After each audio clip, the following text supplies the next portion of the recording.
All right. Welcome everybody. Packed house tonight for our next installment in our outdoor safety and first aid lecture series here at the Holderness Free Library in Holderness, New Hampshire. I'm David, I'm a PA. I've been doing this for about 6 months. The lecture is not being a PA. And we're going to talk about water treatment, how to make it safe. So I always have to go over disclaimers. All right. So I might be providing information about nutrition and exercise and diet and all that. It's only for personal use and informational only, right? If you are going to start engaging in outdoor activities or a new diet or anything, definitely check with your primary care provider. And then if I mention a specific products, which I will be doing today, I don't have any financial relationships. For those of you who do not know who I am David. I am a physician assistant of 17 years. I have a big interest in wilderness medicine. I actually got my fellowship last year in wilderness medicine. I'm also an extern at Blue Ridge Adventure Medicine out of Virginia, where I help teach medical students and PA students, and as well as an avid hiker. And I also volunteer for a couple of groups locally. So today, again, we're going to be talking about water and how to make it safe to drink.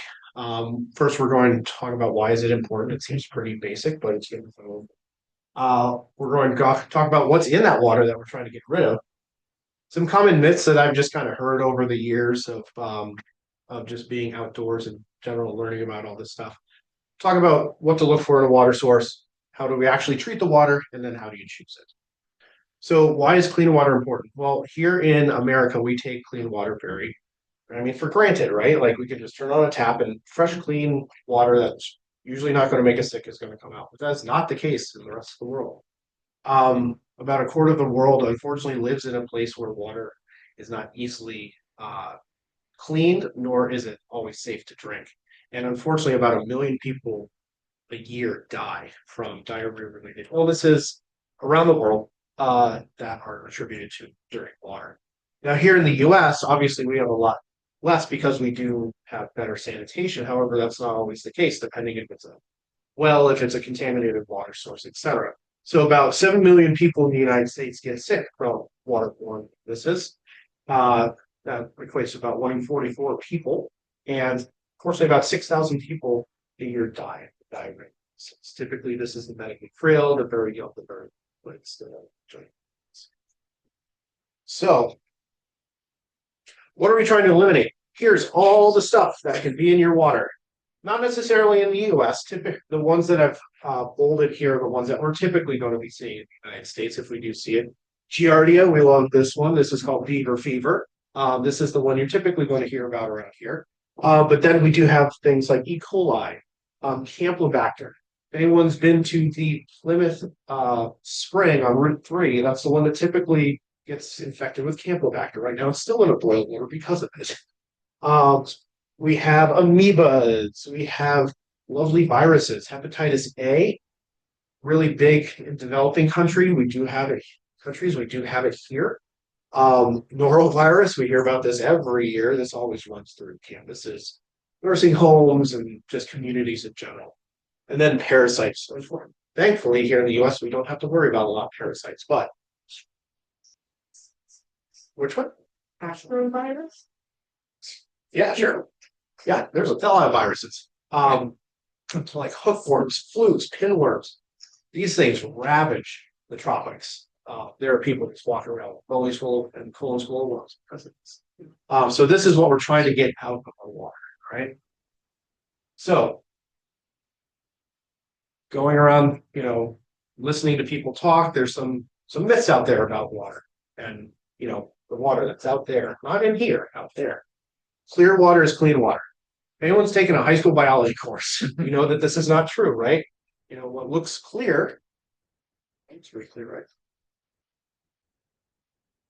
Has thousands, if not millions, of little tiny microscopic organisms that are just waiting to get inside of you and make you sick. They want to be inside of you.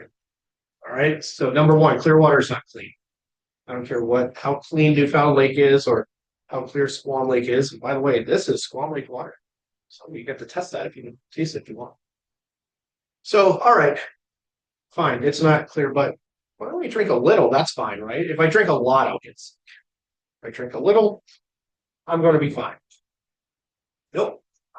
So these are the infectious doses. This is how many organisms you need to get inside of you to start getting sick. All right, salmonella, 100,000. Shigella Vibrio, this is cholera, 1,000. Enteric viruses, this includes norovirus. One, a single norovirus organism can make you sick. And then we have Giardia, 10. Cryptosporidium, 10. This is not a lot. Like one drop of water can have thousands of Giardia in it. So just like, even like the little tiniest bit can get you sick. This presentation is not to make you fearful of going outside, all right? We are going to get to the treatment. Please drink water when you're on the trail. Yes. What about swimming Yeah. though? You could easily just from swimming get a particle in your mouth or in your eyes. Yep. Just yes. Yeah. Now, millions of people go swimming every year, right? So again, this is not to dissuade you from going outside. You should be going outside. We should all touch grass and water, but just be aware that this is a thing. All right. So, all right, fine. Doesn't matter how much. Doesn't matter if it's clear, but like if I don't get sick in a couple of days, like I'm good, right? Nope. So things like norovirus, yeah, typically in a day or two, you're going to feel awful. We'll recover a couple of days if you're better. E. coli, Giardia. I know this says 1 to 14 days. It's actually more like a week to 2 weeks. This is definitely I just got back from a backpacking trip 2 weeks ago, and now I'm having issues. Well, look, hepatitis A, 30 days before you start seeing symptoms. All right. And in rare cases, this causes liver failure. So this is something we really worry about. Rarely. It's not as bad as hepatitis B or C. All right. Well, all right. I'm up higher. I'm high in the mountains. This is Lake of the Clouds, right off the shoulder of Mount Washington. I don't have to treat this water because I'm up high. Everything else is down low. Well, what goes up high? Animals go up high. Classically, this time of year, moose do go higher up in elevation to eat the evergreens up there, the old man's beard moss. Birds go everywhere, and they kind of move everywhere. All right. And what else also goes high? People go high, and they are not always we like to be conscientious, but not everybody knows what to do outside. Not everybody knows you're supposed to be 200 yards from the water source when you go to the bathroom, nor does your dog. Dogs definitely don't. So always good to know, even though you're up high, still need to think about treating. All right. And this time of year, all right. But it's cold in. Cold things don't make us sick, right? Refrigerators and freezers, those things are cold, we're fine. Unfortunately, no. So I know this is kind of a big table, but the big thing is like Giardia lasts longer in the cold than in warm. Viruses can live for a long time in cold water. Things, enteric pathogens, this is like E. coli. This can survive freezing. So again, just because it's cold doesn't mean you don't have to treat it. I would say you have to treat it more if you do that in the winter time. All right. So now that we've made you afraid to go outside and go swimming ever again, let's start talking about what we can do about that in terms of drinking. I can't do anything about like if you're swimming in Newfound or Squall. But when I'm looking for a good water source, these are the things I'm thinking of. Number one, is it flowing? All right. Flowing water is typically more clean, not less dangerous, but typically cleaner with less particulates, so we're going to talk than your stagnant pools, right? Is it clear? Again, we talked about clear water is going to help us in our treatment modalities, which we'll get to. Is it near the source? So that lake on top of Mount Washington, this is near the source. So this is less likely to be infected with something. Not perfect. This one's a bad example, actually, because right about here is a big hut where people go. But if you're near the source, it is less likely to have contaminants. And then, am I downstream from any? Am I downstream from farms that use fertilizers? Am I downstream from livestock, which have a lot of cows and horse that is pooping everywhere? My downstream from factories are mines. We don't have to worry about mines here, but out west you do. There's a lot of runoff from mines, old mines. Factories in the Northeast, absolutely. I'm from Dover. Dover used to be a big tanning town. There is a bunch of stuff in the Cocheco River that no one wants to take care Well, of. even in southern Appalachia, you don't have to worry about mines. Yeah. Yeah. Yep, big problems come. Yeah, so some of the things they use to like extract minerals and stuff is something we have to worry about. All right, so now let's treat our water. All right, so it's a two-step process. First, we need to clarify our water if it's cloudy or dirty, and then we get to go through actually treating it. All right, and we have a few different ways that we do that. So first with clarification. The thing about dirty or turbid water, as you see here, number one, it looks gross. We have to drink this. All right, would you want to drink even if someone said, yeah, I cleaned this, this is sterile, this is all that, would we want to drink that? Probably not, right? Also, it tastes terrible too. It tastes like dirt because there's dirt in it. Ugh. All right. Forbidden tea. What's that? It's a forbidden tea. It's a forbidden tea. If we're filtering, that's going to clog our filters. Filters use very tiny, tiny pores. That's going to get all up in our filters and make them work slower and need to be cleaned more and eventually make them work, make them stop working sooner. If we start doing chemical treatments, you have to use more because there's more particulates in here that you need to disinfect. And then if we're going to be using UV light sterilization, which again we'll talk about, UV light doesn't go through cloudy water very well, so it may not actually be helpful at all. So some ways that we can clarify. Number one, we can use our good old fancy handkerchief. Hopefully it's not full of sweat, but it's not really going to deter me too much because I'm sterile for the most part. Just pouring it through into another container. If you have time, letting it settle, that can definitely be helpful. There's actually some products out there called flocculants that actually you add to the water. It actually charges the particles and causes them to coagulate and drop to the bottom. It's a little bit more complex. It's not really something I use on the trail, so I didn't bring anything in for that. But that is something you can use. Or you can get really MacGyver-like and get yourself a cattail, put it in a 2-liter bottle and pour that sucker through. Cattail's probably cleaner than, probably doesn't have much that's going to hurt you that the water doesn't already have. So you can get really, really creative with this stuff. All right. So we've clarified, now let's treat it. First, filtration. Pretty standard across lots of hikers and backpackers. So super easy to use. All right. And as soon as that's coming out, it's drinkable. There are products which have little drinking nipples on them, and you can just drink it right out here. It doesn't add any unpleasant taste. Any unpleasant taste that's in there is already in there, but it's not adding anything. And you can filter that cold, you can filter it hot, it doesn't matter. It's going to filter out no matter. Unfortunately, they don't always filter out viruses. You have to get very specific filters to do that. It depends on the size of the pore that you're actually filtering through. And depending on what you're buying, it can be expensive. They're not always expensive, but they can be. And eventually it does break down. There are ways to clear it out. You can back flush it, things like that. But eventually it is going to fail and you're going to have to get a new one. An interesting thing about them as well is they can freeze. Again, they use these microscopic pores. If water gets in there and it freezes and expands, it's going to break those and actually make it less effective. And some of them can be heavy, not all of them. So the classic one that most people think of, this is called the Sawyer Squeeze. It's just this little thing that can attach to a bag. This thread actually attaches to any, I'm not going to use that because that's my own, any bottle, any normal size 1 1.25 inch bottle. And it goes straight on it. You can drink straight from it. The Katydyn Be Free, Sawyer Squeezes are about $20 at Walmart.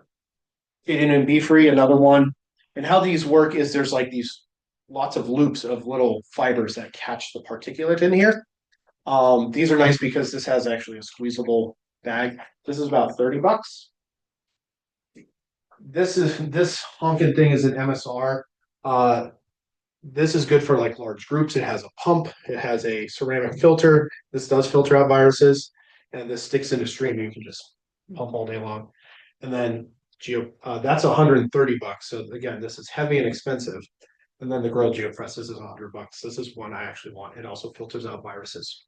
So kind of a wide range of filtration choices here. Now, if anyone wants to try any of the water, feel free. We have cups and we have Swan Lake water. Anyone wants to try it? We can do that at the end if you wish. All right, boiling. Been around for millennia. Whether they knew it or not, this was the way that they treated their water. Boiling, again, doesn't give a bad taste, bad odor. Just whatever's in there is in there. It's not complicated. We all know how to boil water. If it's that turbid water like we saw before, it doesn't matter. This will treat it regardless. And at the time that it gets up to boiling, you have killed absolutely everything. Parasites, bacteria, viruses are all destroyed by the time it comes up to a boil. Unfortunately, it doesn't add anything, but it also doesn't improve anything. It doesn't filter out anything. It's still like twigs and leaves and dirt and all sorts of stuff in there. They're all clean. What's that? So, but they're all clean. They're all clean. Yep. And you do need a fuel source, whether it's butane, whether it's wood, you do need some sort of fuel source. If you're backpacking or something, you'll typically will already have a fuel source in the form of your backpacking stove, but still something to keep in mind. So when we're talking, so I talked about like once it comes up to boiling, we're all good. There are different temperatures at which different things are killed. So if you can't get it up to boiling, which like at altitude, boiling temperature goes down as you go up in altitude. So 5,000 feet around Denver, Colorado, 10,000 feet, that's Leadville or Quito in Ecuador.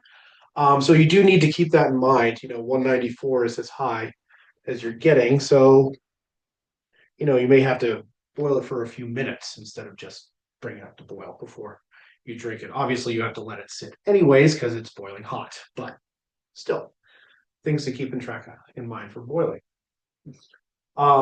What's nice is hot tap water is around 120. So that's why hot water can be like kept in tanks for a while. And if you actually put a bottle of water in a car, it gets up to about 150. So you can actually kill some stuff in there. All right, then we get to chemicals. Chemicals aren't always bad. They're portable, they're inexpensive. This is iodine. It's cost $8, and this can treat 6 gallons of water. Aquatabs treats about the same amount, costs $12. It can be scaled up.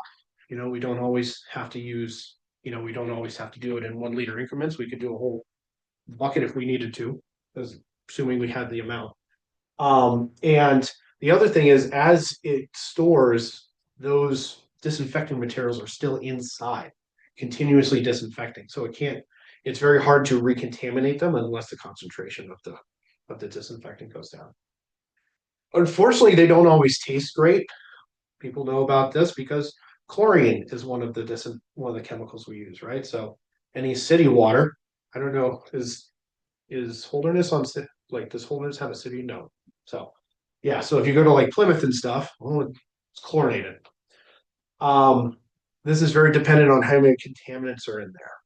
All right, if you have that dirty water, you're going to need more of it to disinfect it. Iodine allergies, this is definitely something you have to keep in mind. And effect on health. This again is mainly iodine. If you take iodine for a long period of time, weeks or months, you actually start ending up with thyroid issues. So that's something to keep in mind. And these don't work right away. This has been sitting for about an hour. And it is temperature dependent. So normal water like 50s, 60s works in about 30 minutes. This is cold water, so I have to leave it sitting for at least an hour. So that's the unfortunate thing is it's not a let's get going. Yes, sir. So if you had the tablet in the water and you were hiking, does it make it completely ineffective, or is it? If I did the what? Does it have to be sitting still? No, no, but you can, like, you could shake it up and put it in your pack and 30 Hmm. minutes later, take it out. Gotcha. Actually, this takes 35 minutes and this takes 40 minutes to work. Under good circumstances. So I have these two examples here. Potable aqua, this is used as iodine. Aquatab degrades into a chlorine product. Again, 30, 35, 40 minutes. This one I had to shake continuously for 10 minutes before I let it sit for an hour. But again, they're cheap. It's $9, $12. So the thing, has anyone ever tasted iodinated water? You have. You have? All right. What does it taste like? No. It's like metallic. Yeah, Almost. kind Yeah. of. I know. Yeah. First time you taste it, you're just like. Yeah. like, I mean, if you're dying of thirst, like it's the best thing you'll ever drink. But there's actually a wicked simple way to take that away. It's actually vitamin C. So potable aqua actually comes with neutralization tablets. These are literally just vitamin C tablets. Or if you just get some lemonade or orange juice or something, it actually binds to the iodine and takes the taste out. So just think about that if you are bringing iodine with you. Aquatabs again tastes like chlorinated water, but you can add anything to it and make it taste good. Then we have UV light. This is kind of a cool one, newest kid on the block. How UV light works is ultraviolet light goes into cells and destroys DNA, which for humans is bad because that causes cancer. But for like protozoa or bacteria or viruses, it's good because it makes them so they can't reproduce. It doesn't outright kill them, but just makes it so they can't pass on their genes. So effectively sterilizes them. Works very quickly, takes about 90 seconds, and it works on every organism. So it's not like filtering where you may not get the viruses, it's going to work on everything. These are expensive. New things are typically expensive. And can be heavy in the grand scheme of things. It's not like a brick, but it's it's probably not even, it's a few ounces. But those ounces add up.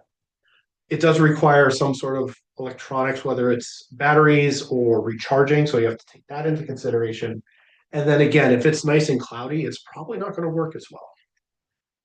But so SteriPen is kind of the one everyone thinks about. You take this cap off. It does have to fit inside your container. That's the other thing too. So it's not always going to fit inside that. So usually people have them in Nalgene bottles or some sort of bigger, wider mouth. And you press a button, turns on this purple light, just kind of stir it around for 60 seconds, turns off, you're good to go. Everything has received its lethal dose of ultraviolet radiation. SteriPens cost about 100 to 120 bucks. So again, this is not for the cost conscious people. But there's another UV source that we have available to us at all times. The sun. The sun. The sun can be our friend. Obviously, this is not something that you do on like a day hike, but this is more of like a survival thing. If you have a clear plastic bottle and you have clear water and you stick it on a reflective surface, like in an emergency blanket, like one of these. Another squad that you should always have. Yes. My goal is to have this emergency blanket in every talk I ever do, and I will be able to speak on any of them. A reflective surface or a dark surface like a car. If it's a bright sunny day for 4 to 6 hours, that's safe to drink. For a few hours. All right. Or if it's cloudy, because UV rays still get through the clouds, 2 days. And it's effectively safe to drink. So in a pinch, zombie apocalypse happens. You find an empty car somewhere. This is, again, I said like a bottle of water can get up to like 150 degrees, UV and heat at the same time. Awesome. So next time in the summer, just, get a bottle of water from the Pemmy, screw it, put it in your car, and you have something nice to drink on the way home. All right. There's also this thought, there's not a lot, like it's more of a proof of concept, but apparently on bright sunny days in the afternoon, you can drink like the first inch or two of water on top of like a still pond because the UV rays have been hitting there. I wouldn't recommend it, but apparently that's a thing too. It's So an experiment. I'm not Try seeing it for that. risk. Yeah, I'm not signing up. All right, so we've talked about the 4 different methods. How do you choose? So it's kind of personal, right? So like, how much do you want to spend? Do you want to be like the tech guy on trail and have like the big press and the Siri pen? Yeah, go nuts. Spend $300 on that. How much you're willing to carry? You know, I'd much rather carry this or even one of these rather than, you know, a big setup for a day hike. Then how long are you going to be out? If you have to treat multiple gallons or liters of water, if you already have the stove, cool. Maybe boiling, or maybe the tablets will be more helpful. Or maybe you want that quick access, so filtering is going to be better. I'm assuming on your AT hike you use filters. Oh, yeah. Yeah, the smart wall bottles with the Sawyer squeezes on them. Yep. Yeah. It's like a classic like look of the Appalachian Trail hiker is smart wall bottles with Sawyer squeezes on top. I need to see if I can find pictures. I have like posted photos, but I'll find it. And then what happens if one fails? You know, if you only bring one, you know, you bring a filter and it clogs or freezes or you lose your fuel, like what are you going to do? So in that case, I always say have 2. It's always good to have a backup. All right. So summary. We know that there's water's out to kill us. All right. But there's ways to treat that. So clarify your water. And then no matter what you choose, what you bring depends on how much you're willing to carry, how much you're willing to spend, and how long you're going to be out there. Always bring 2 methods of treatment. I personally bring filters and iodine. That's my go-to. And then if you do drink water you filtered yourself, and within a couple 3 weeks you start developing symptoms like belly pains or diarrhea or vomiting, get checked out. All right. And that's it. Anyone have any questions?